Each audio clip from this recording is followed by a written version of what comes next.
এটা ভালো লাগছে যেহেতু আমি বাংলাদেশের মানুষ, ইন্ডিয়ায় মানে কলকাতায় এই বইমেলা আমাকে এতটা সম্মান দিচ্ছে, এটা আমার বাড়তি যোগ হয়েছে, এটাই অনেক বেশি। কলকাতা বইমেলায় সবার কাছ থেকে ভালোবাসা আর সম্মান পেয়ে এবার সবার প্রতি কৃতজ্ঞতা প্রকাশ করেছেন অপু বিশ্বাস।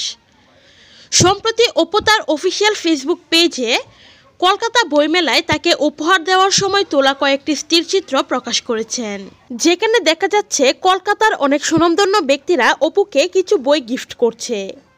আর গিফট পেয়ে অপু বিশ্বাস বেশ উচ্ছ্বসিত। এমন পোস্টের ক্যাপশনে সবাইকে ধন্যবাদ জানিয়ে অপু বিশ্বাস লিখেছেন, কলকাতা বইমেলায় আমাকে যে সম্মান দিয়েছে আমি তাদের প্রতি কৃতজ্ঞ। সঙ্গে সাংবাদিক ভাই বোনেরা, আপনাদের কাছেও আমি কৃতজ্ঞ। এই প্রাপ্তি আমার নয়, বাংলাদেশের। ধন্যবাদ এই আয়োজনের সঙ্গে যারা সংশ্লিষ্ট তাদের সকলকে।